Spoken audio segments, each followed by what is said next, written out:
ఏకమవుతున్నారా? Governor వ్యవస్థపై పలు రాష్ట్రాల ముఖ్యమంత్రులకు సమస్య ఎందుకు? కేంద్ర రాష్ట్ర ప్రభుత్వాల మధ్య దూరం పెరిగేందుకు గవర్నర్లు కారణమవుతున్నారా? దర్యాప్తు సంస్థలతో కేంద్రం అధికార దుర్వినియోగానికి పాల్పడుతోందా? దర్యాప్తు సంస్థలు కీలు బొమ్మలుగానే మారిపోతున్నాయా? గవర్నర్ వ్యవస్థతో కేంద్రం బీజేపీయేతర రాష్ట్రాల్ని నిజంగానే టార్గెట్ చేస్తుందా? సమాఖ్య స్ఫూర్తికి తూట్లు పొడుస్తున్న మాట వాస్తవమేనా? దేశ సమాఖ్యపై కేంద్రం యుద్ధం ప్రకటించిందనడం ఎంతవరకు నిజం? ప్రధానికి ముఖ్యమంత్రుల లేఖల వెనుక అసలు వ్యూహమేంటి? కేంద్రంలో బీజేపీని గద్దె దించడమే లక్ష్యమా? ఒకే తాటిపైకొచ్చే నేతలెందరు?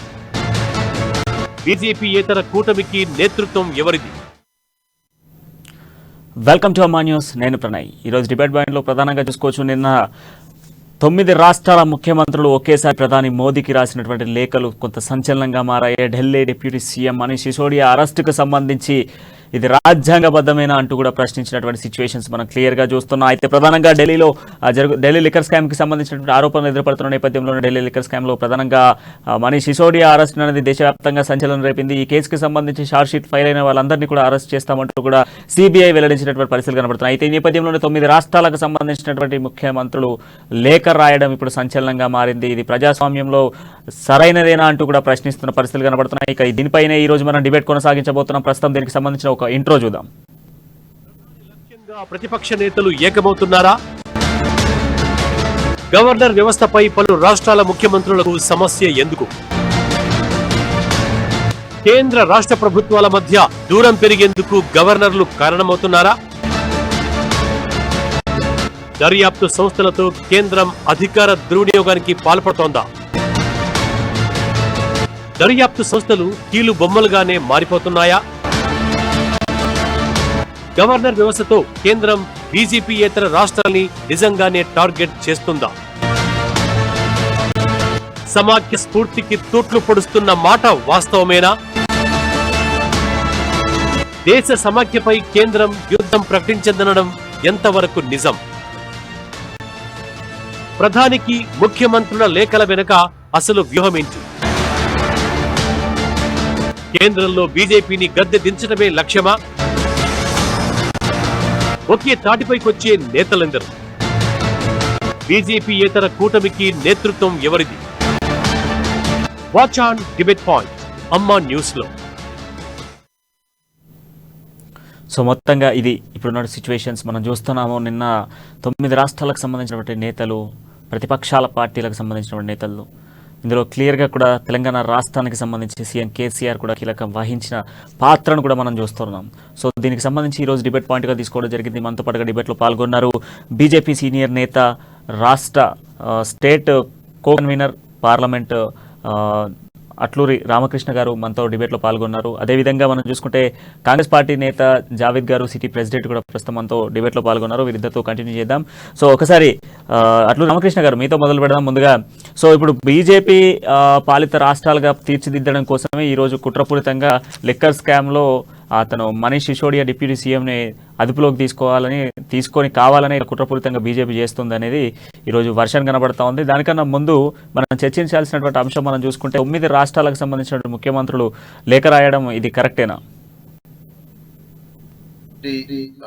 ఈ 9 రాష్ట్రాల ముఖ్యమంత్రులు, ప్రతిపక్ష నాయకులు అని చెప్పుకునే వాళ్ళు ఎవరైతే ఉన్నారో వాళ్ళ దృష్టిలో లేఖ రాయడం కరెక్టే. ఎందుకోసం అంటే ఇప్పుడు ప్రజలు కూడా చూస్తూ ఉన్నారు, వీళ్ళందరూ కూడా అవినీతి ఆరోపణలు ఎదుర్కొన్న వాళ్ళే, భారీ స్కాముల్లో ఇరుక్కున్న వాళ్ళు. కాబట్టి ఈ రోజున దేశం అభివృద్ధి అయిపోతుంది, మోడీ గారి నాయకత్వంలో ఒక మంచి భారతదేశం నిర్మాణం జరుగుతోంది. కాబట్టి రేపు మాకు ప్రజల అండ మాకు ఉండదు, మళ్ళీ మనం ఓడిపోయే అవకాశాలు ఉంటాయి. కాబట్టి మేము దాని నుంచి తప్పించుకోవాలి, మళ్ళీ ప్రజల్ని మా వైపు తిప్పుకోవాలి అనే ఉద్దేశంతో ఈ రోజున ఈ యొక్క లేఖల మీద సంతకాలు పెట్టి లేఖల్ని ప్రధానమంత్రి గారికి పంపించేటటువంటి ఏర్పాట్లు చేసిండ్రు. కానీ దీంట్లో నిజంగా వాళ్ళు స్కామ్ చేయలేదు, వాళ్ళు ఎటువంటి అవినీతి ఆరోపణలు లేరు అని అనుకున్నప్పుడు భయపడాల్సినటువంటి అవసరం ఏముంది? ప్రజాక్షేత్రం ఎలాగే ఉంది, ప్రజలు ఎన్నికలు రాబోతున్నాయి, ఎన్నికల్లో మీరు ఏంటనేది ప్రజలు నిర్ణయిస్తారు. ఆల్రెడీ నిర్ణయించారు 2 సార్లు, ఇప్పుడు 3వసారి నిర్ణయించబోతున్నారు. దానికోసం ఎందుకంత కంగారు? దేనికి మేమేం చేయలేదు, మా సిసోడియాను అరెస్ట్ చేయడం అన్యాయం అనుకుంటూ ఈరోజు అందరూ వచ్చింది ఎందుకంటే దానికి మోడీ గారు భయపడాలనా, భయపడతారనా? ఇటువంటి ఏం ఉండదు. భారతీయ జనతా పార్టీ ఎక్కడ కూడా దర్యాప్తు సంస్థల్ని అవినీతి ఎవరైతే పాల్పడుతున్నారో వాళ్ళ విషయంలో దర్యాప్తు చేయమన్నది. దర్యాప్తు సంస్థలన్నిటికీ పూర్తి స్వేచ్ఛ కల్పించినటువంటి ప్రభుత్వం ఏదైనా ఉందంటే అది మోడీ గారి నాయకత్వంలో వచ్చినటువంటి బీజేపీ ప్రభుత్వం మాత్రమే. కాబట్టి దీంట్లో వాళ్ళ బండారం బయటపడుతుంది. బండారం బయటపడకుండా అందరం కలిసికట్టుగా కూర్చొని మనం ఈ అవినీతి ఒకరికొకరు చేయి పట్టుకొని మనం ఈ అవినీతి ఊబి నుంచి బయటికి రావాలని చూస్తే మాత్రం ప్రజలు చూస్తా ఉన్నారు. ఎక్కడ కూడా వీళ్ళను ఉపేక్షించేటటువంటి పరిస్థితి ఈ రోజు లేదు. కాబట్టే ఏకం అవ్వాలి. మనం అందరం కలిసి మనకున్నటువంటి దాంతో మనం ముందుకొచ్చి మళ్ళీ మనం అధికారం చేపట్టుకుంటే మళ్ళీ ఈ యొక్క అవినీతికి, ఈ స్కాములకు, కుంభకోణాలకు తెరలేపుకోవచ్చు అని చెప్పేసి ఈ రోజున ఆలోచనతో చేస్తున్నటువంటి ఒక ప్రయత్నం ఇది. ఇది ఏమాత్రం ప్రజాస్వామ్యానికి అపహాస్యం అంటా ఉన్నారు. కానీ వీళ్ళు అపవిత్ర కలయికతోటి చేస్తున్నటువంటి ఈ ప్రయత్నాలు, అవినీతి నుంచి రక్షించుకోవాలని చేస్తున్నటువంటి ఈ ప్రయత్నాలే ప్రజాస్వామ్యానికి మాయను మచ్చ. నిజంగా న్యాయం కోసం పోరాడండి, న్యాయం కోసం అడగండి, మేమేది చేయలేదు, మాకు ఎటువంటి అవినీతి లేదు అని చెప్పండి. అప్పుడు ప్రజలు విశ్వసిస్తారు. కానీ ఈ విధంగా భయపెట్టాలి, అందరం ఇలా ఉన్నాము, మేము అందరం కలిసి ఉన్నాము, కలిసి మేము ఎదుర్కొంటాం అంటే అది అయ్యే పని? మీరు అవినీతి చేసిన వాళ్ళు కలుస్తామంటే ప్రజలు ఊరుకుంటారా? ప్రజలు ఊరుకోరు ఎక్కడ కూడా. కాబట్టి ఇటువంటి ప్రయత్నాలు ఏవి కూడా ఫలించవు. ప్రజాస్వామ్యంలో మంచి వ్యక్తులందరూ ఒక కూటమిగా ఏర్పడి మంచి వాళ్ళందరూ కూడా ఈ దేశాభివృద్ధి కోసం పాటుపడతానంటే అందరూ కూడా మేధావులు కానీ, విద్యార్థులు కానీ, కర్షకులు కానీ, ఉద్యోగులు కానీ అందరూ స్వాగతించే అవకాశం ఉంటుంది. కానీ ఈ విధమైనటువంటి అవినీతి కూటమి మేము కడతామని చెప్తే ఎవరు ఊరుకుంటారు? ఈ అవినీతి కూటమికి నాయకత్వం ఎవరు వహిస్తారు? రాబోయే రోజుల్లో మేము అందరం కూడా ఈ కూటమితోటి మేము ముందుకు వెళ్తామని చెప్తా ఉన్నారు, ప్రగల్భాలు పలుకుతున్నారు. ఇది అవినీతి కూటమి, తెలిసిపోయింది. కాబట్టి ఈవెన్ సిసోడియా కావచ్చు, ఇంకొకరు కావచ్చు, రేపు ఎవరైనా అవినీతి చేసినప్పుడు మాత్రం భారతీయ జనతా పార్టీ ప్రభుత్వానికి ఎక్కడ కూడా మరి ఎటువంటి వివక్ష లేకుండా ఎవరు అవినీతి చేసినా కూడా వాళ్ళు దర్యాప్తు సంస్థలు ఏవైతే ఉన్నాయో తప్పకుండా వాళ్ళ మీద, అవినీతి చేసినటువంటి వ్యక్తుల మీద తప్పకుండా ఎటువంటి కేసులు నమోదవుతూనే ఉంటాయి. అవినీతి జరగకుండా ఉండాల్సిందే. స్కాములు ఏదైతే ఇప్పుడు బయటికి రావటం లేదో, అక్కడక్కడ మీరు రాష్ట్రాలు చేజిక్కించుకొని ఆ రాష్ట్రాల్లో స్కాములు చేస్తున్నారో వాటిల్ని కూడా భారతీయ జనతా పార్టీ ఎదుర్కొంటుంది. స్థానిక రాష్ట్ర కమిటీలు కూడా భారతీయ జనతా పార్టీ ఆధ్వర్యంలో ఆ ప్రభుత్వాల మీద కూడా, రాష్ట్ర ప్రతిపక్ష ప్రభుత్వాల మీద కూడా తప్పకుండా అక్కడ ఉన్నటువంటి ప్రతిపక్షాలు అన్ని కలుపుకొని యుద్ధం చేయడానికి సిద్ధంగా ఉన్నాం. కాబట్టి వాళ్ళు చెప్పేటటువంటి ఏదైతే అంశం ఉందో, లేఖ రాసిన అంశం ఉందో, ఇది ప్రజాస్వామ్యాన్ని అపహాస్య పాలు చేసేది, అవినీతికి ఊతం ఇచ్చేటటువంటి ఒక పద్ధతికి, ఒక పనికి తెరలేపారని భావిస్తా ఉన్నాం. సరే జావేద్ గారు, సో మీ వర్షన్ ఏంటి? అసలు ఈ లేఖల పరంపరము మనం చూస్తూ ఉన్నాం, నిన్న నుంచి కూడా లేఖల పరంపర అనేది కొనసాగుతూ ఉంది. 9 రాష్ట్రాలకు సంబంధించినటువంటి ముఖ్య నేతలందరూ కూడా లేఖలు రాయడం పట్ల సో మీ అభిప్రాయం ఏంటి?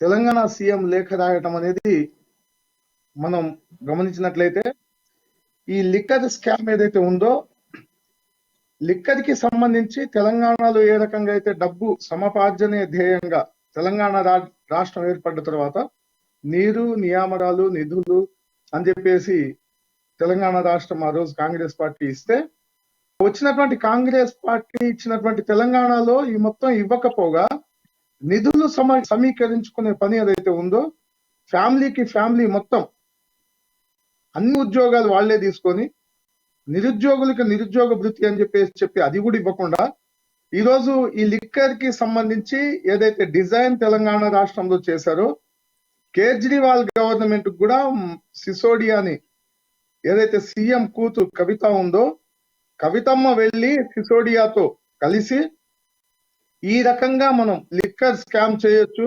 లిక్కర్ ని ఈ రకంగా మనం ఉపయోగించుకోవచ్చు అని చెప్పేసి అక్కడ వాళ్ళకి చూపించి వాళ్ళని ఈ కేసులోకి లాగి వీళ్ళు ఈ కవితని అరెస్ట్ చేయకుండా, అంటే గతంలో మీరు చూసుకున్నట్లయితే ఈ 2014 నుంచి రాహుల్ గాంధీ గారు ఒకటే విషయం చెప్తా ఉన్నారు క్లియర్ గా, ఏదైతే భారతదేశంలో ప్రజాస్వామ్యబద్ధంగా ఏర్పడినటువంటి కేంద్ర రాష్ట్ర ప్రభుత్వాలు రాజ్యాంగానికి అనుసరించి చేసే పనులు ఏవైతే ఉన్నాయో అవి చేయట్లేదు, రాజ్యాంగానికి వ్యతిరేకంగా చేస్తా ఉన్నారు, ప్రజాస్వామ్య విలువలు పడిపోతా ఉన్నాయని చెప్పేసి మా అధినాయకుడు రాహుల్ గాంధీ గారు మొదటి నుంచి చెప్తానే ఉన్నారు.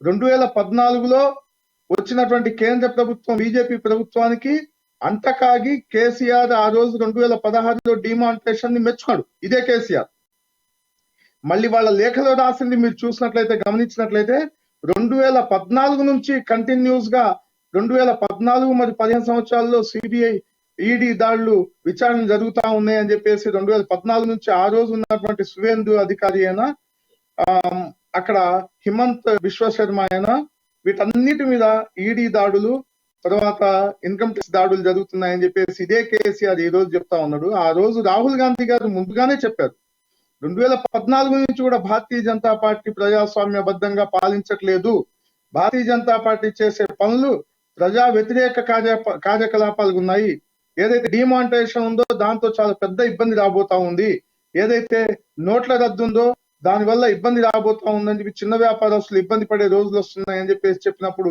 జిఎస్టీ పెట్టినప్పుడు కూడా ఇదే కేసీఆర్ ఏదైతే బీజేపీ వాళ్ళు ఏ రకంగా చెప్తే ఆ రకంగా వాళ్ళ మాట విని వాళ్ళతో పాటు సపోర్ట్ ఇచ్చిన తర్వాత కూడా పార్టీ మాటల్ని పెడచెవిని పెట్టారు. ఏదైతే ఇప్పుడు కాంగ్రెస్ పార్టీ నుంచి పోయిన వాళ్ళు ఎవరైతే ఇప్పుడు ఇదే కేసీఆర్ ఆ రోజు టీఆర్ఎస్ పార్టీని విలీనం చేస్తా అని చెప్పి తెలంగాణ రాష్ట్రం ఇచ్చిన తర్వాత మాట తప్పి ఇక్కడికి వచ్చి దళిత ముఖ్యమంత్రిని పెడతా అని చెప్పేసి ఆయనే గద్దెనెక్కి కూర్చోవడం దగ్గర నుంచి మొదలు పెడితే ఈ రోజు వరకు కూడా ఆయన చేసే పనులన్నీ బీజేపీ కన్సర్న్లలో నడుస్తున్నాయని చెప్పేసి మా ఆలోచన. ఖచ్చితంగా బీజేపీ కన్సర్న్లలోనే కేసీఆర్ నడుస్తా ఉన్నాడు. కాంగ్రెస్ ముక్తు భారత్ ఏదైతే భారతీయ జనతా పార్టీ అనే నినాదం ఏదైతే తీసుకుందో ఆ నినాదానికి ఖచ్చితంగా మద్దతు చేకూరుస్తూ చేస్తున్నటువంటి కార్యకలాపాలే ఈ 9 మందిని కూడా కూడగట్టి చేయడం అనేది. అదే రకంగా వీళ్లతో ఎప్పుడైతే బీజేపీ మాట వినకుండా ఇక్కడ బీజేపీని అంటే ఇక్కడ కాంగ్రెస్ పార్టీని పూర్తిగా తెలంగాణ రాష్ట్రంలో తొక్కాలనుకున్నటువంటి కేసీఆర్ బీజేపీ పార్టీకి సంబంధించినటువంటి నాయకుల యొక్క ఆవేశపూరితమైన ప్రసంగాలు ఏవైతే తెలంగాణ రాష్ట్రంలో జరుగుతా ఉన్నాయో అప్పుడు కానీ అర్థం కాలేదు కాంగ్రెస్ పార్టీ విలువ ఏంటనేది.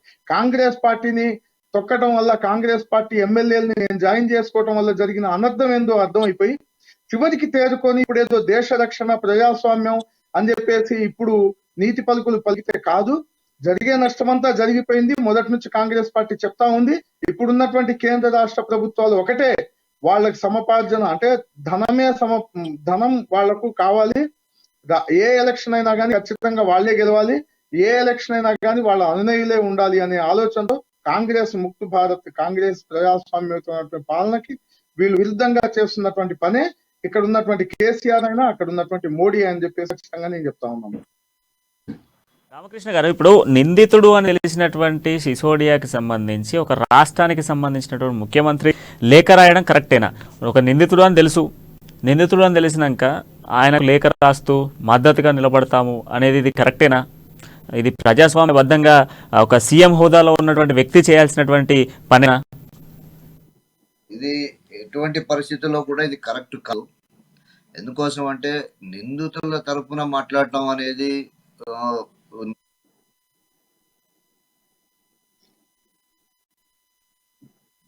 బట్టి మాట్లాడతారు. ప్రజల ద్వారా ఎన్నికైనటువంటి ఒక ప్రభుత్వానికి సంబంధించినటువంటి ముఖ్యమంత్రి ఈ రోజున ఈ విధంగా అవినీతి పరమైన వ్యక్తుల విషయంలో మాట్లాడటం అనేది అది కరెక్ట్ కాదు. ఈ రోజున మన రాష్ట్రంలో జరుగుతున్న మహిళల పైన అత్యాచారాలు, దాని విషయంలో మరి ఆయన నేను ఈ అత్యాచారాలు చేసిన వాళ్ళకు మద్దతు కలుగుతా అని చెప్పి రాయమనండి, ఆ విధంగా రాయగలుగుతాడా? మరి ఈ రోజున ఏ విధంగా మరి దీన్ని సమర్థించుకుంటూ అవినీతి పాల్పడినటువంటి సమర్థించుకుంటూ వ్యక్తులను లేఖ రాయటం అనేది ఇది ఎట్టి పరిస్థితుల్లో కరెక్ట్ కాదు. ఇంకోటి, మోడీకి సంబంధించినటువంటి ఈ యొక్క పథకాలు కానీ మిగతాయి కానీ నచ్చినటువంటి వాళ్ళందరూ కూడా సపోర్ట్ చేస్తారు. అది ముఖ్యమంత్రి ఇప్పుడు టిఆర్ఎస్ పార్టీ కానివ్వండి, లేకపోతే తృణమూల్ కాంగ్రెస్ కానివ్వండి, ఇంకోటి కానివ్వండి, మోడీ గారు చేస్తున్నటువంటి పథకాల విషయంలో, అభివృద్ధి విషయంలో నచ్చినప్పుడు తప్పకుండా చేస్తారు. ఆ చేస్తున్నటువంటి వాళ్ళందరూ కూడా మేము మీకు అందరికీ మంచి చేస్తున్నాం కాబట్టి మేము ఎప్పటికీ మమ్మల్ని ఇలాగే ఉంచండి, ఎంత అవినీతి చేసినా కూడా అంటే వాళ్ళు సపోర్ట్ చేసేవాళ్ళైనా సరే, మరొకరైనా సరే, స్నేహితులైనా సరే, ఎట్టి పరిస్థితుల్లో ఇటువంటి అంశాల మీద తప్పకుండా ప్రభుత్వం చర్య తీసుకుంటుంది. కేంద్ర ప్రభుత్వం, వాటికి సంబంధించినటువంటి దర్యాప్తు సంస్థలు. కానీ ఇక్కడ ఏది కూడా ఈ రోజున ఎన్ని స్కాములు దేశంలో పరిపాలన చూసాం, అనేక పార్టీలు పాలించినటువంటి చూసాం. 99 2004లో వాజ్పేయి గారి ప్రభుత్వం వచ్చేంత వరకు కూడా road connectivity, air connectivity, gas connectivity, ఇన్ని రకాలైనటువంటి కనెక్టివిటీలు మరి తీసుకొని వచ్చి విప్లవాత్మకమైనటువంటి మార్పులు తీసుకొచ్చింది భారతీయ జనతా పార్టీ. ఆ తర్వాత దురదృష్టకరంగా ప్రజలు ఓడిస్తే మళ్ళీ ప్రజాక్షేత్రంలో మళ్ళీ పోరాటం చేసి 2014 నుంచి అధికారంలో ఇచ్చినటువంటి ప్రజల మంచి చేకూరాలి అనే విధంగా అనేక కార్యక్రమాలు చేస్తా ఉన్నది భారతీయ జనతా పార్టీ. సో ఆ విధంగా ప్రపంచంలోనే ఈ రోజున మనం అగ్రస్థానంలో దూసుకెళ్లే విధంగా భారతదేశాన్ని తీర్చిదిద్దిండ్రు. రాబోయే రోజుల్లో ఇంకా ముందుకు వెళ్ళబోతా ఉన్నది. ఇక్కడ పాకిస్తాన్ లాగా, బంగ్లాదేశ్ లాగా, ఆఫ్ఘనిస్తాన్ లాగా ఆకలి కేకలు లేవు. ఆర్థిక పరమైనటువంటి మరీ ఇబ్బందులు ఇక్కడ లేవు. కాబట్టి అనేక అంశాల్లో పురోగమిస్తా ఉన్నది భారతదేశం ఈ రోజున. గతంలో ఉన్నటువంటి అప్పుడు అనేక అంశాల్లో ఇబ్బంది పడినటువంటి దేశం ఈ రోజున వాటిని కోలుకొని వాటిలన్నింటినీ కనుమరుగు చేసి అభివృద్ధి పదంలో ముందుకు పోతా ఉంటే, ఇక్కడ కొన్ని రాష్ట్రాల్లో అధికారంలో ఉన్నటువంటి విపక్షానికి సంబంధించినటువంటి ముఖ్యమంత్రులు ఈ రోజున ఈ విధమైనటువంటి లేఖల ద్వారా తమ అవినీతిని కప్పిపుచ్చుకోవటం కోసం ఈరోజు ప్రయత్నం చేస్తే, మిత్రుడైనా శత్రువైనా ఎవరైనా ఒకటే, అవినీతికి పాల్పడిన వాళ్ళని వదిలే ప్రసక్తే లేదు అనేటటువంటిది భారతదేశం యొక్క విధానం. ఈ రోజున ఇది మా భారతదేశం ఒక పద్ధతి అనేది ఈరోజు ఒక రోల్ మోడల్గా ఈరోజు ప్రపంచంలో, దేశంలో చూపించేటటువంటి పరిస్థితి ఈరోజు నెలకొనున్నది. కాబట్టి ఆ విధంగా ముఖ్యమంత్రులు లేఖ రాయటం అనేది చాలా తప్పు. ప్రజాస్వామ్యంలో ఒక నిందితుడికి ఒత్తాసు పలకటం అనేది ఒక బాధ్యత కలిగినటువంటి ఒక ముఖ్యమంత్రి ఈ విధంగా చేయటం అనేది అది క్షమించరానటువంటి నేరం అవుతుంది. ఈ మధ్య మనం చూస్తున్నాం అనేక కేసుల్లో కూడా నేరస్తులకు సపోర్టుగా మాట్లాడినటువంటి వ్యక్తులకు నేరం చేశారని తెలిసిన తర్వాత కూడా వారికి మద్దతు పలికినటువంటి వ్యక్తులను కూడా ఆ తర్వాత చట్టం తన పని తను చేసుకుపోతా ఉన్నది. అటువంటి వ్యక్తుల విషయంలో కూడా ఈ యొక్క ఎందుకు మద్దతు పలికారు, దాంట్లో వీళ్ళ పాత్ర ఎంత ఉన్నది అనేటటువంటిది కూడా తప్పకుండా విచారణ చేస్తాయి సంస్థలు. ఆ విచారణ చేసిన రోజు వీళ్ళకు సంబంధించినవి కూడా దాంట్లో మూలాలు కనపడితే తప్పకుండా చర్యలు తీసుకుంటాయి. కాబట్టి ఇటువంటి ఉత్తరాలు రాసే ముందు కానీ, ఈ విధంగా సపోర్ట్ చేసే ముందు కానీ ఒక్కసారి ఆ విధంగా రాష్ట్ర ప్రభుత్వాలను నడిపిస్తున్నటువంటి ముఖ్యమంత్రులు ఆలోచించుకోవాల్సినటువంటి అవసరం ఉంది. జావేద్ గారు, ఇప్పుడు మనం చూసుకుంటే లేఖ రాసినటువంటి సీఎంల లిస్ట్ చూసుకున్నప్పటికీ అరవింద్ కేజ్రీవాల్ కావచ్చు, భగవత్ మాన్ కావచ్చు, అదేవిధంగా మమతా బెనర్జీ చూసుకోవచ్చు, అదేవిధంగా శరద్ పారుక్ కావచ్చు, అదేవిధంగా అఖిలేష్ యాదవ్, ఇలా ఒకరు కాదు ఇద్దరు, మొత్తం 9 మంది 9 రాష్ట్రాల నుంచి రాశారు. సో ఇందులో రాసిన వారికి సంబంధించి లేఖలు మాత్రం అఫీషియల్గా సీఎంఓ నుంచి వెళ్ళినప్పటికీ దానిపై ఒక్కరి సంతకం లేకపోవడం ఇది వైనం. సో ఇది కావాలనే చేశారా, సంతకం లేకుండానే లేఖలు పంపించారా? సో కావాలనే ఈ ఒక లిక్కర్ స్కామ్ లో ఇరికినటువంటి వ్యక్తికి సంబంధించి మద్దతుగా, సో ఎవరైతే కేసీఆర్ కి సంబంధించి ఇప్పుడు కేసీఆర్ బీఆర్ఎస్ కి సపోర్ట్ చేసేటువంటి వ్యక్తులందరినీ కూడా లీడ్ చేస్తూ కేసీఆర్ ఇదంతా చేశాడు అనేది ఒక ఆరోపణ వస్తుంది. సో ఇది నిజమంటారా? కేసీఆర్ ముందస్తు బీఆర్ఎస్ పార్టీని అనౌన్స్ చేయడానికి గల కారణం కూడా ఏంటి అంటే, ఈయన చేసినటువంటి అనేక రకాలైనటువంటి ఆ ఇక్కడ తెలంగాణ రాష్ట్రంలో జరిగినటువంటి అవినీతి ఏదైతే ఉందో ఈ అవినీతిని కప్పిపుచ్చుకోవడానికి బీజేపీ ప్రభుత్వం బ్లాక్ మెయిల్ చేయటం ఈయన బ్లాక్ మెయిల్ చేయడానికి ఇప్పుడు వీళ్ళందరినీ కూడగట్టుకొని వీళ్ళతో సంతకాలు లేకుండానే వీళ్ళందరి మీద మీరు ఎందుకు చేయలేదు దాంట్లో ఒక వాక్యం క్లియర్ గా రాశారు. 2014 నుంచి ప్రతిపక్ష నేతలపై దాడులు కేసులు నమోదు చేయడం అరెస్ట్ చేయడం వంటివి గణనీయంగా పెరిగినాయని చెప్పేసి రాశారు. అలాగే శ్రీ లాలూ ప్రసాద్ యాదవ్, రాష్ట్రీయ జనతా దళ్, సంజయ్ రౌత్, ఆజం ఖాన్, నవాబ్ మలిక్, అనిల్ దేశ్ముఖ్, అభిషేక్ బెనర్జీ అందరి మీద ఎన్సిపి, టిఎంసి అన్ని పార్టీల మీద కేంద్ర సంస్థలు తరచూ వీళ్ళని ఇబ్బంది పెట్టడం, వీళ్ళ మీద ఈడీ ప్రయోగాలు చేయటం, తర్వాత కేంద్ర దర్యాప్తు సంస్థలు ఏ ఉన్నాయో వాటన్నిటిని ప్రయోగం చేయటం చేసేసరికి వీళ్ళందరినీ కేసీఆర్ తన అవినీతిని బయటికి రానియకుండా తన కూతురు చేసినటువంటి అవినీతి ఏదైతే ఉందో లిక్కర్ స్కామ్ లో ఖచ్చితంగా కవితకి కూడా హస్తం ఉంది. దాన్ని బయటికి రానియకుండా చేయడంలో వీళ్ళందరినీ కలుపుకొని బీఆర్ఎస్ పార్టీ పెట్టి ఇప్పుడు కాంగ్రెస్ ముక్త భారత్ అనేది ఏదైతే బీజేపీ పార్టీ ఉందో దాన్ని ఆ స్లోగన్ లోనే ఈయన కూడా గొంతు కలుపుతూ చేస్తున్నటువంటి కార్యక్రమంలో భాగంగా మేము అనుకుంటాం తప్పితే ఇంకోటి కాదు. ఇది ఏదైనా కానీ బీజేపీ టిఆర్ఎస్ కలిసి ఆడుతున్నటువంటి నాటకమే. ఎందుకంటే కవిత మీద మొదటి ఛార్జ్ షీట్ లోనే పేరున్నప్పటికీ కనీసం ఈడీ మీకు విచారణ చేపట్టడానికి ఎంతో అత్యున్నతమైనటువంటి దేశం ఈ ప్రపంచంలో పెద్ద పార్టీ అటువంటి ఆల్ ఇండియా కాంగ్రెస్ కమిటీకి సంబంధించినటువంటి అధ్యక్షురాలని పిలిచి కూర్చోబెట్టి గంటల తరబడి సుమారు 12 నుంచి 14 గంటల పాటు ఒక జబ్బు చేసిన మనిషిని ఆడమనిషి అని చూడకుండా కూడా కూర్చోబెట్టి విచారించినటువంటి ఈడీ కవితని ఎందుకు వాళ్ళ ఇంటికి వచ్చి విచారిస్తాం, మీరు టైం ఇవ్వండి అని చెప్పేసి అడిగారు అంటే దీంట్లో మతలబ్ ఏంటి అని చెప్పేసి బీజేపీని టీఆర్ఎస్ ని కూడా అడగదలుచుకున్నాం. ఇది ముందుగా దీని మీద దర్యాప్తు జరగాలి ఖచ్చితంగా. ఈ కవిత అనే ఆమె పేరు ఛార్జ్ షీట్ లో ఉన్నప్పటికీ ఇవాళకి ఎందుకని జరగలేదు. తర్వాత డిప్యూటీ సీఎం గా ఉన్నటువంటి సిసోడియాని వెంటనే అరెస్ట్ చేసి తీసుకెళ్లి లోపలేయాల్సిన అవసరం వచ్చింది.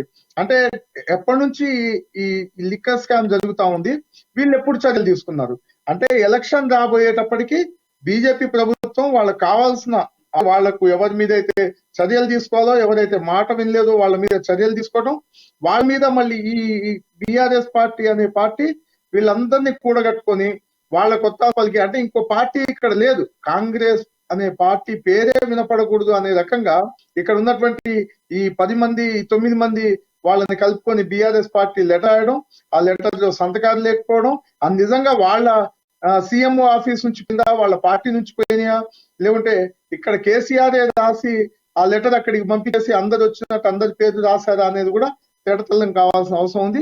ఇది బహిర్గతపరచాల్సిన అవసరం కూడా పిఎంఓకి ఉంది.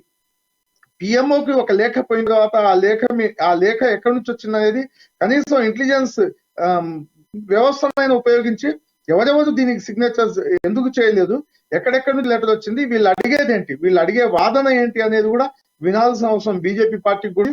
వీళ్ళు నిజంగా ఖచ్చితంగా సిసోడియా అవినీతి చేయలేదు అనుకున్నప్పుడు దాన్ని బయట పెట్టి నిజ నిర్ధారణ చేసి ఆయన చూపించుకోవాల్సిన అవసరం కూడా ఉందని చెప్పేసి కాంగ్రెస్ పార్టీ తరఫున చెప్తా ఉన్నాం. రైట్, మనతో పాటుగా బీఆర్ఎస్ పార్టీకి సంబంధించి మునుపాటి సీతారాములు గారు వైరా మున్సిపాలిటీ వైస్ చైర్మన్ గారు డిబేట్లో పాల్గొన్నారు. సో ఆయనతో కూడా కంటిన్యూ చేద్దాం. సీతారాములు గారు, ఇప్పుడు నిన్న జరిగినటువంటి షో 9 రాష్ట్రాలకు సంబంధించినటువంటి ముఖ్యమంత్రులు కావచ్చు, నేతలు కావచ్చు, పిఎంకి రాసినటువంటి లేఖల పరంపర మనకు తెలుసు. దీనికి సంబంధించి మీరేమంటారు, మీ వర్షన్ ఏంటి?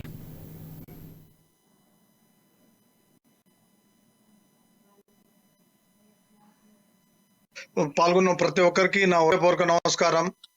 సార్, నన్ను అడగడం కాదు, చిన్న పిల్లగాడిని అడిగినా కానీ ఇది కక్షపూరిత చర్య తప్ప ఇవాళ సిసోడియా గాని అరెస్ట్ చేసేయాలి అంటే ఆయన డిప్యూటీ సీఎం అండి. రేతి అరెస్ట్ చేయాల్సిన అవసరం లేదు. నోటీసులు ఇవ్వచ్చు, చాలా చేయొచ్చు.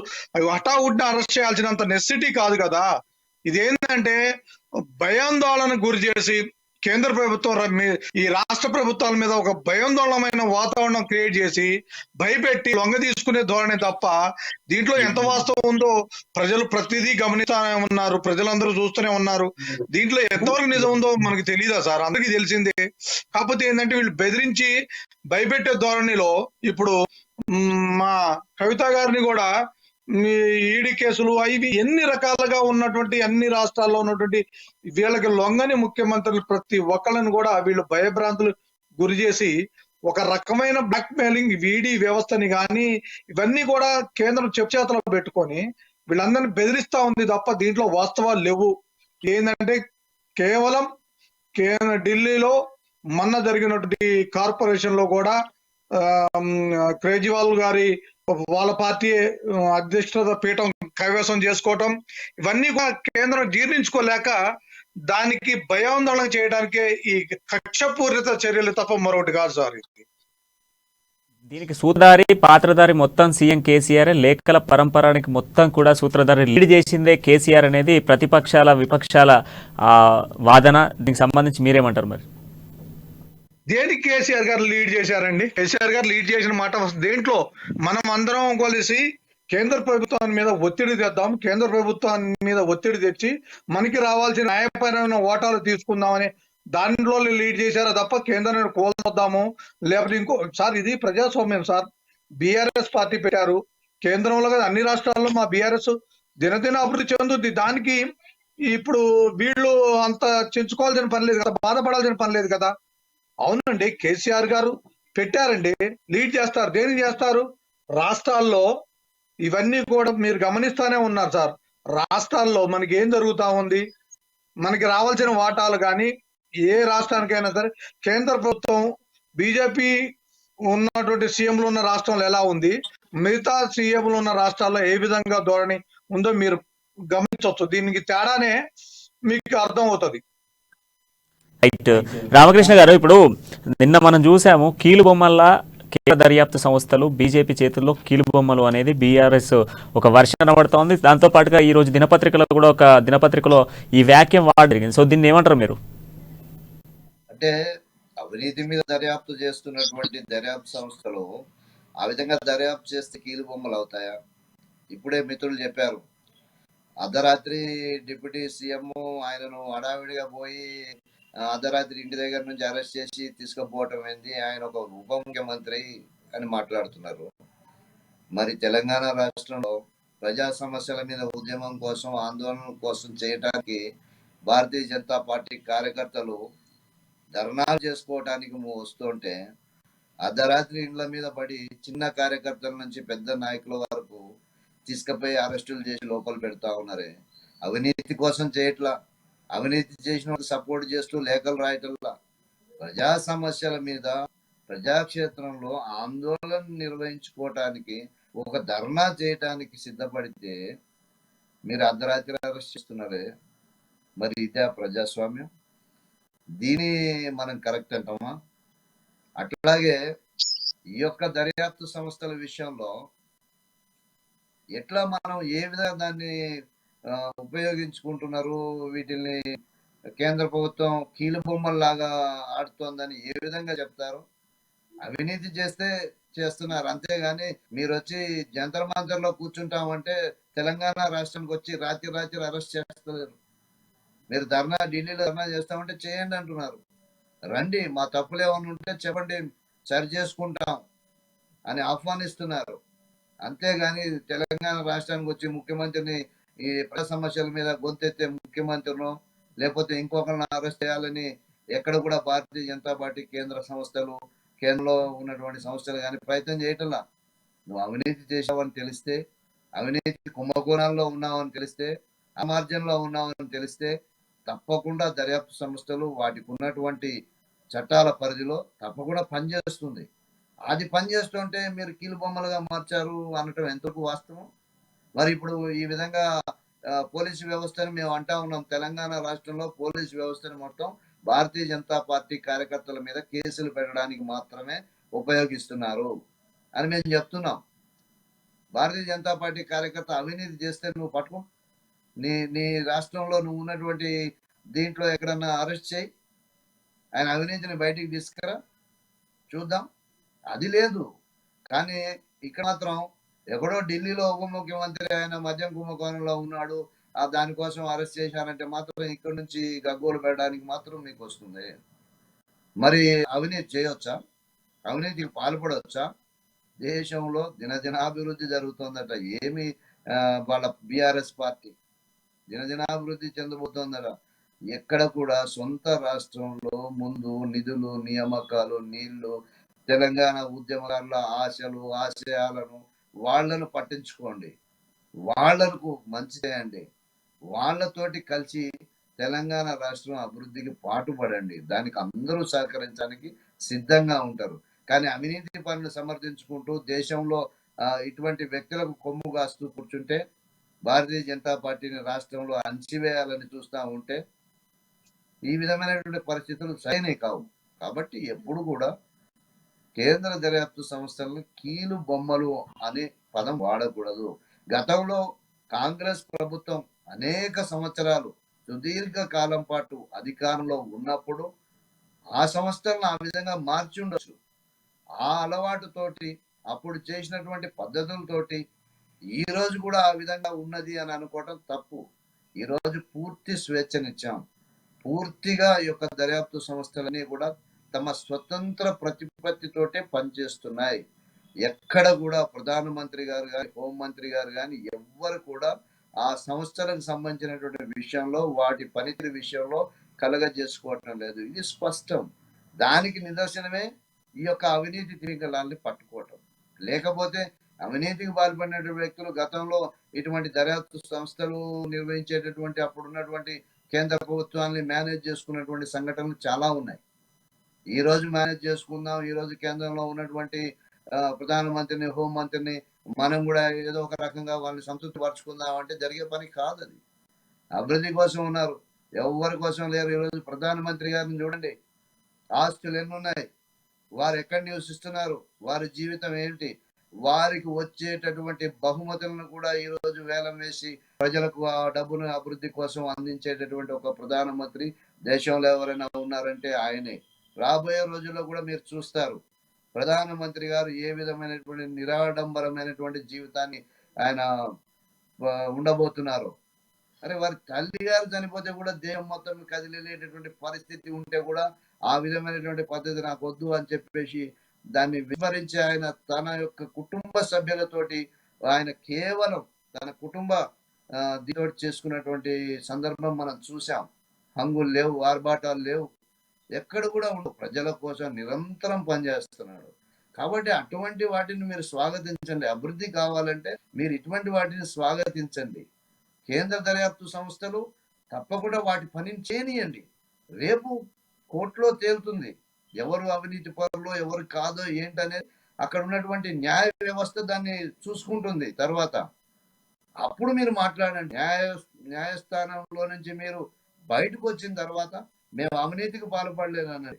న్యాయస్థానం శిక్షలు విధించి జైల్లోనే కూర్చున్నటువంటి అనేక మంది మాజీ ముఖ్యమంత్రులను మనం చూసాం.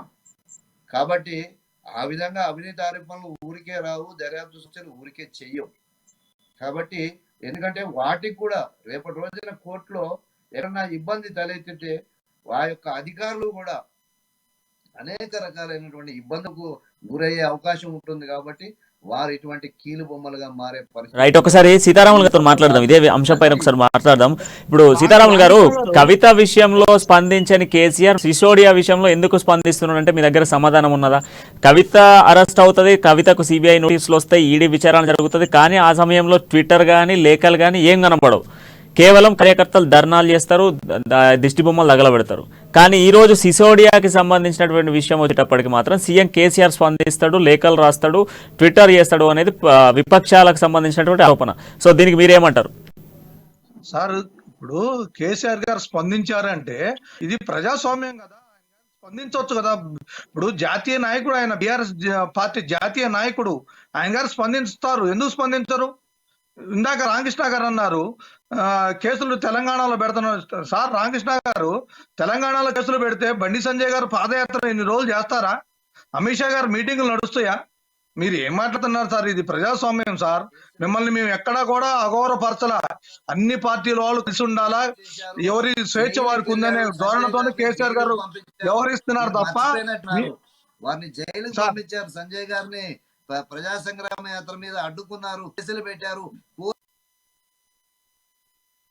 మీరు అన్నది ఒప్పుకుంటాం. పర్మిషన్ లేకపోతేనే సార్, పర్మిషన్ తీసుకున్న తర్వాత అగెనెస్ట్ రూల్ పోతున్నారు కాబట్టి అతని మీద యాజ్ పర్ లా ప్రకారం చర్య తీసుకున్నారు.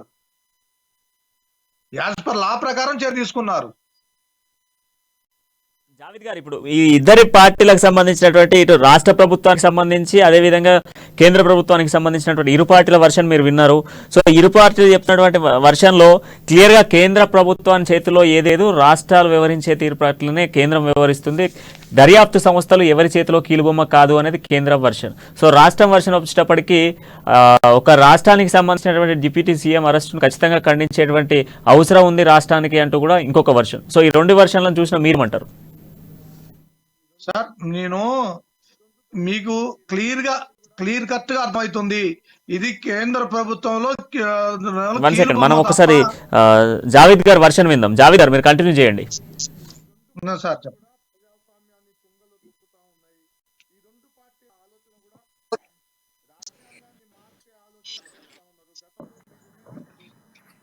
అది కూడా రాజ్యాంగాన్ని మార్చాలి అని చెప్పేసి అన్నారు. కేంద్రం కూడా అదే ఆలోచనలో ఉంది. ఈ రెండు పార్టీలు ఏదైతే రాహుల్ గాంధీ గారు పార్లమెంట్ లో లేవనెత్తినటువంటి, రాజ్యసభ మల్లికార్జున ఖర్గే గారు మా ఆల్ ఇండియా కాంగ్రెస్ కమిటీ అధ్యక్షులు లేవనెత్తినటువంటి అంశాలు ఏవైతే ఉన్నాయో వాటిని రికార్డుల నుంచి తొలగించి చేసింది బీజేపీ పార్టీ. ఏదైతే ఇప్పుడు సిసోడియాకి లెటర్ రాసేసి సిసోడియా ఉదంతాన్ని, కవిత ఉదంతాన్ని బయటికి తీసుకొచ్చేసి ఏదైతే అదాని చేసినటువంటి అవినీతి ఏదైతే ఉందో దాన్ని కప్పిపుచ్చడానికి చేసేటటువంటి ప్రయత్నమే బీజేపీ అయినా బీఆర్ఎస్ అయినా కలిసి చేసేటటువంటి ప్రయత్నం. ఇక్కడ ఎల్ఐసిలో పెట్టుబడి పెట్టిన వాళ్ళు సామాన్యులే, ఎస్బీఐలో పెట్టుబడులు పెట్టుకున్న వాళ్ళు సామాన్యులే, ఆ షేర్లు కొన్న వాళ్ళు కూడా సామాన్యులే, మిడిల్ క్లాస్ ఫ్యామిలీసే. వీళ్ళందరూ ఇబ్బంది పడుతూ ఉన్నారంటే ఇవాళ కేంద్ర రాష్ట్ర ప్రభుత్వాలే దీనికి ఖచ్చితంగా ఉదాహరణ. అదాని అంశం బయటకు వచ్చినప్పుడు కేసీఆర్ బయటకు వచ్చేసి మాట్లాడు, తన కవితకి ఏదైతే కూతురికి అవినీతి కుంభకోణంలో లాగబోతా ఉన్నారో ఆమెను రేపు రాబోయే రోజుల్లో ఇప్పుడు సిసోడియా తర్వాత కూతురే ఉంది ఆయనలో అని చెప్పేసి ఆలోచనతో కేసీఆర్ ముందస్తుగా ఈ వివిధ పార్టీల్ని కలుపుకొని తన దగ్గర డబ్బులు ఉన్నాయనే అహంతో ఈ డబ్బు అవసరమైతే మీకు పెట్టుబడి పెడతాం రేపు మీ ఎలక్షన్ లో అని చెప్పేసి వాళ్ళకు బూచిగా చూపించేసి మన ఏదైతే సౌత్ ఇండియాలో ఉన్నంత డబ్బు ప్రభావం ఇంకా నార్త్ ఇండియాలో లేదు, దాన్ని కూడా చూపించడానికి కేసీఆర్ ఆడుతున్నటువంటి నాటకమే తప్పితే మేము చెప్తా ఉన్నాం బీజేపీ పార్టీ అయినా కేసీఆర్ బీఆర్ఎస్ పార్టీ అయినా ఈ రెండు దొందే, ఈ రెండు ప్రజాస్వామ్యాన్ని తుంగలు తొక్కే, ఈ రెండు సామాన్యుల గురించి ఆలోచించే పార్టీలే కావు.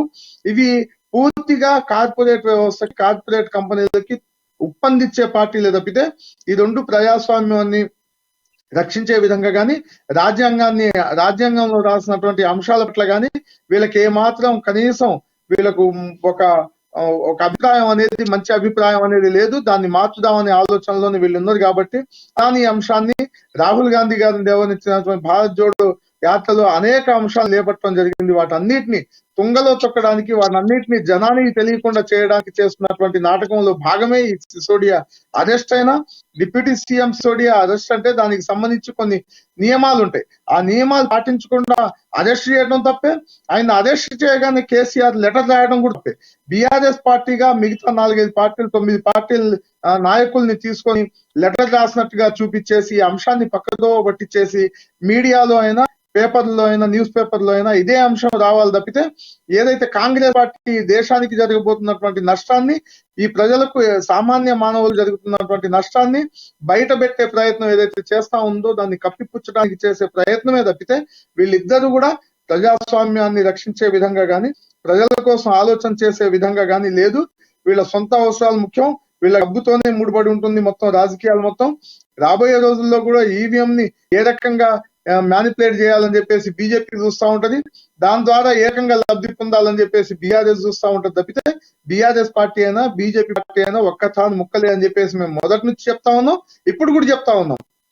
2014 నుంచి ఈ రకమైనటువంటి ఈడీలు, సిబిఐ దర్యాప్తులు, తర్వాత ఇన్కమ్ ట్యాక్స్ దాడులు జరుగుతా ఉన్నాయని చెప్పేసి కాంగ్రెస్ పార్టీ మొదటి నుంచి చెప్తున్నప్పటికీ ఆ రోజు తెచ్చినటువంటి జస్టిస్ అయినా ఆ రోజు తెచ్చినటువంటి డిమానిటేషన్ కైనా మద్దతు పలికినటువంటి కేసీఆర్ ముక్కు రాసి ఫస్ట్ నేలకు రాసి క్షమాపణ చెప్పాల్సిన అవసరం ఈ ప్రజలకు ఎంతైనా ఉంది. దాని తర్వాత ఈయన బీఆర్ఎస్ గా లెటర్ రాస్తాడా, మిగతా పార్టీలను కూడగట్టుకుని కాంగ్రెస్ పార్టీ ఎక్కడైతే బలోపేతం అవుతుందో అక్కడ కాంగ్రెస్ పార్టీ బలం సరిపోకుండా కాంగ్రెస్ పార్టీ ఓట్లను చీల్చడానికి చేస్తున్నటువంటి ప్రయత్నంలో భాగమే తప్పితే ఇదంతా ప్రజలు గమనిస్తా ఉన్నారు. ఖచ్చితంగా రాబోయే రోజుల్లో పూర్తి మెజార్టీ కాంగ్రెస్ పార్టీకి ఇచ్చే క్రమంలో ప్రజలు ఆలోచిస్తా ఉన్నారు. ఈ రెండు పార్టీలని కూడా బుద్ధి చెప్పే పరిస్థితి రాబోయే రోజుల్లో ఖచ్చితంగా ఉంటుంది. ఏదైతే కాంగ్రెస్ పార్టీ లేవనెత్తున్న అంశాలని పక్కదోవ పట్టించడానికి, ఆ అంశాలని కనపడకుండా మీడియాలో ఎక్కడ ఏదైతే పేపర్లో న్యూస్ పేపర్లో అవపడకుండా చేయడానికి ప్రయత్నంలో భాగంగానే ఈ సిసోడియా అరెస్ట్ అయినా, ఈ బీఆర్ఎస్ పార్టీ అధ్యక్షుడు రాసినటువంటి లెటర్ అయినా, వీళ్ళకి తెలంగాణలో ఇచ్చిన హామీలకే ఇవాళ వరకు ఎక్కడ ఒక్క హామీ పూర్తిగా సంపూర్తిగా నెరవేర్చిన దాఖలాలు లేవు. ఏదైతే మైనార్టీకి సంబంధించి లోన్లు వాళ్ళ డ్రా తీస్తామని చెప్పేసి ఏదైతే జిల్లాలో మొదలు పెట్టారో 9,000 మంది అప్లికేషన్ పెట్టుకుంటే మా ఖమ్మం జిల్లాలో 40 మందికి వాళ్ళ ఇస్తామని చెప్పేసి చెప్పడం అంటే గతంలో కాంగ్రెస్ పార్టీ ఏ ఏ అంశంలో ఏ స్కీమ్ పెట్టినా గానీ ఎవరైతే అప్లికేషన్ పెట్టుకుంటారో వాళ్ళందరికీ ఇచ్చే విధంగా చేసిన తప్పితే ఈ రకంగా వాళ్ళ అదృష్టాన్ని పరీక్షించుకునేటట్టు డ్రాలో తీయటము, దళిత బంధు అని చెప్పేసి ఏది పూజాలో పాయాసం పెట్టినట్టుగా, హంసకేదో తీసుకెళ్లేసి పూజాలో పళ్ళెంలో పాయాసం పెట్టినట్టుగా, అంటే వాళ్ళకి తినటం రాదు, చేయడం రాదు. అంటే దళిత బంధు అని చెప్పేసి చెప్పడం, ఏదైతే మళ్ళీ మైనార్టీ లోన్లు అని చెప్పేసి చెప్పడం, ఈ రకంగా మళ్ళీ డ్రాలు తీయటం, ఆ డ్రాలో 4 5 ఒకళ్ళని చెప్పేసి చెప్పడం, అంటే ఒక ఊళ్ళో ఉన్నటువంటి ఎస్సీ కాలనీ మొత్తాన్ని కాకుండా ఒకళ్ళకు ఇద్దరికో ఓ ముగ్గురికి కలిపేసి ఒక జేసీబీ ఇవ్వటం, ఆ జేసీబీ నవ్వక దానికి ఆపరేటర్కి డబ్బులు ఇవ్వలేక అది మొత్తం వాళ్ళు తునాతులుగా తందుకొని చావడం, వాళ్ళు జీతం కనీసం ఆపరేటర్కి జీతం ఇచ్చే పరిస్థితి కూడా లేకపోవడం, ఇలాంటి అంశాలు మొత్తం జనం అందరూ గమనిస్తా ఉన్నారు. ఈ బీఆర్ఎస్ పార్టీ బీజేపీ పార్టీ అయిన ఒక్కతాను ముక్కలే ఇవన్నీ వాళ్ళు ఏంటంటే కావాలని కాంగ్రెస్ పార్టీ లేవనెత్తే అంశాలని బయటికి రానివ్వకుండా చేయడం తప్పితే ఇంకోటి కాదు అని చెప్పేసి కాంగ్రెస్ పార్టీ ఖరాఖండిగా చెప్తా ఉంది. బీఆర్ఎస్ పార్టీకి సంబంధించి ఏదైతే వీళ్ళు ఈడీ సిబిఐ దర్యాప్తులు ఏదైతే చేస్తా ఉన్నదో చార్జ్ షీట్ లో ఏదైతే రైట్ రామకృష్ణ గారు, ఇప్పుడు మనం చూసుకుంటే ఇంతకుముందు మాట్లాడిన చర్చల్లోనే భాగంగా ఇటు రాజ్భవన్లు కూడా ఈ విధంగానే తయారవుతున్నాయి. దాంతో పాటుగా ప్రతిపక్షాలపైకి ఉసిగొలుపుతున్నారు అనేది ఒక వర్షన్ లేవనెత్తారు. సో ఇంతకుముందు కాంగ్రెస్ కి సంబంధించినటువంటి జావేద్ గారు కూడా గతంలో కాంగ్రెస్ అధికారంలో ఉన్నప్పుడు ఎటువంటి ఈడీ సిబిఐ రాని రాష్ట్రాలకు కూడా ఈ రోజు సిబిఐలు ఈడీలు ఇవన్నీ కూడా కేంద్రము ఇంతకుముందు మనం పట్టుకున్నాం. రాజ్భవన్లు కూడా ఈ విధంగానే తయారవుతున్నాయి. ప్రజాస్వామ్యానికి కట్టుబడి ఉండాల్సినటువంటి రాజ్భవన్లు కూడా కొన్ని రాష్ట్రాలలో యథావేదగా స్వేచ్ఛగా వెళ్తున్నటువంటి సిచ్యువేషన్స్ చూస్తున్నాము. దాంతో పాటుగా ప్రతిపక్షాలపైకి ఉసిగోల్పేటువంటి విధంగా ఇస్తున్నారు అని చెప్పేసి ఖండిస్తున్నారు రెండు పార్టీలు కూడా. సో దీనికి మీరేమంటారు? ఎక్కడ కూడా రాజ్భవన్ వ్యవస్థను నిర్వీర్యం చేస్తున్నది అక్కడ ఉన్నటువంటి రాష్ట్రంలో ఉన్నటువంటి ఆ పార్టీలే, ఆ ప్రభుత్వాలే. ఎందుకోసం అంటే రాజ్భవన్ సంబంధించినటువంటి గౌరవం ఏదైతే ఇవ్వాల్సి ఉందో అది వాళ్ళు ఇవ్వట్లేదు. అది ఇవ్వకుండా దాన్ని ఇవ్వటం లేదు, గవర్నర్ వ్యవస్థని కించపరుస్తున్నారు అని చెప్పి ప్రజల్లోకి పోతోందని చెప్పి ఈ రోజున గవర్నర్లే మా మీద దానికి రాజ్యాంగ విరుద్ధంగా ప్రవర్తిస్తున్నారు అనే ప్రచారానికి తెరలేపారు. అంతేగాని రాజ్భవన్ కానీ ఈ యొక్క చట్టం విషయంలో కానీ ఎక్కడ కూడా రాజ్భవన్ వర్గాలు ఏ రాష్ట్రంలో కానీ మన రాష్ట్రంలో కానీ ఎక్కడ కూడా నిబంధనలు ఉల్లంఘించట్లేదు. రాజ్భవన్ లో ప్రజలకు మంచి చేయాలనేటటువంటి కార్యక్రమాలు వీళ్ళు చేపడితే రాజ్భవన్ అడ్డుకుంటే అది భారతీయ జనతా పార్టీ మీరు చేస్తున్న ప్రచారంలో నష్టం కాదా? ఎందుకు అడ్డుకుంటారు? కాబట్టి రాజకీయంగా కూడా ఆలోచించండి. ఇది రాజకీయంగా కూడా మంచి చేయాలనుకున్న దాన్ని అడ్డుకుంటే ఎవరిని కూడా ప్రజలు ఉపేక్షించారు. కాబట్టి అటువంటి దానికి ఎవరు కూడా పాల్పడం. కాబట్టి కేవలం ఈ యొక్క కేంద్ర ప్రభుత్వాన్ని ఏ విధంగా విమర్శించాలి, ఎక్కడ ఏ విధంగా దాన్ని అడ్డుకోవాలి అనేది తెలియక ఈ యొక్క గవర్నర్లను కనుక మనం కించపరిస్తే అసెంబ్లీలో వాళ్ళకి ఇవ్వాల్సినటువంటి ప్రాధాన్యత, వారు మాట్లాడేటువంటి విషయాన్ని ఆపేస్తే, లేదంటే జెండా వందన కార్యక్రమాలని వాళ్ళని రానియకుండా చేస్తే, లేదా గవర్నర్ ఏదైనా తేనేటి విందిస్తే దానికి అటెండ్ కాకుండా మనం వాళ్ళని వ్యతిరేకిస్తా కూర్చుంటే ఈ యొక్క కేంద్రాన్ని మనం నిందించవచ్చు, కేంద్రాన్ని అడ్డుకోవచ్చు, ఈ కేంద్రం ఈ విధంగా చేస్తోందని చెప్పొచ్చు అని ప్రజల ముందుకు పోవచ్చు అని ఆలోచిస్తే అది కేవలం ఈ విధంగా మాట్లాడుకోవటానికి ఆ యొక్క పార్టీలకు పనికొస్తుంది కానీ ప్రజల్ని ప్రభావితం చేయడానికి ఎక్కడ కూడా పనికిరాదు. రాజ్భవన్ వ్యవస్థలు చాలా చక్కగా పనిచేస్తున్నాయి, వాటి యొక్క పరిధిలోనే ఉన్నాయి. ఆ పరిధి దాటారు అని మీరు అనుకుంటే దానికి సంబంధించినటువంటి దాన్ని మీరు ఒక్క సాక్ష్యాన్ని బయట పెట్టండి, ఏదన్నా చూపించండి. దానికి సంబంధించినటువంటి విషయంలో మీరు మొన్న ఈ యొక్క రాష్ట్ర ప్రభుత్వం, తెలంగాణ రాష్ట్ర ప్రభుత్వం మా బిల్లులన్నీ పెండింగ్ లో ఉన్నాయి, మా బిల్లులు చేయటం లేదని చెప్పేసి రాష్ట్ర ప్రభుత్వం తరఫున చీఫ్ సెక్రటరీని ఈ రోజున హైకోర్టులో కేసు వేయించారు. ఒకసారి మనం చూద్దాం. సీతారాములు గారు, లాస్ట్ గా మీ వర్షన్ ఏంది? ఇప్పుడు కేంద్ర ప్రభుత్వం చేస్తున్నటువంటి వైఖరి సంబంధించి మీరు అంటున్నారు రాష్ట్ర ప్రభుత్వాల చేతుల్లో ఉండాల్సినటువంటి రాజ్భవన్ లో ఈ రోజు కేంద్రం నుంచే పాలిస్తున్నారు, రాజ్భవన్లు అన్ని కూడా ఈ విధంగా మారాయంటూ కూడా బీఆర్ఎస్ ఖండించింది. దానికి ఆన్సర్ కూడా ఇప్పుడు రామకృష్ణ గారు ఇచ్చారు. ఏమంటారు మీరు? సార్ అది వాస్తవమే కదా సార్. ఇప్పుడు ఏ రాష్ట్రంలో అయినా ఒక రాష్ట్ర గవర్నర్ మీద చీఫ్ సెక్రటరీ కోర్టుకు వెళ్ళారా? అది తెలంగాణలో జరిగింది. ఎందుకంటే మీరు కక్షపూరితం తప్ప మా బిల్లులు అసెంబ్లీలో ఉన్నటువంటి బిల్లులు పెండింగ్ ఉన్నాయి కాబట్టి, వాస్తవం కాబట్టి కోర్టుకు వెళ్ళింది. దీంట్లో వాస్తవం లేదంటారా? రామకృష్ణ గారు మీరు చెప్పండి, దీంట్లో వాస్తవం లేదా? మీకు అర్థం అవుతుంది కదా సార్. ఇలా కోర్టుకు పోయారని మీరే చెప్తున్నారు. మీరు సక్రంగా మా బిల్లులన్నీ పాస్ చేస్తే కోర్టుకు ఎందుకు పోతారు? చెప్పండి సార్ దీని మీద.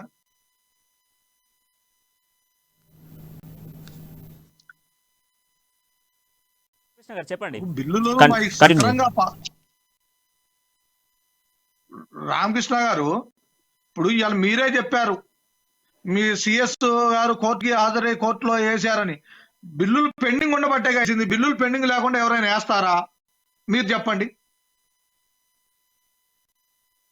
ఇది ఇప్పుడు కేంద్ర ప్రభుత్వం ఆడిస్తున్నట్టు ఆట కాదా?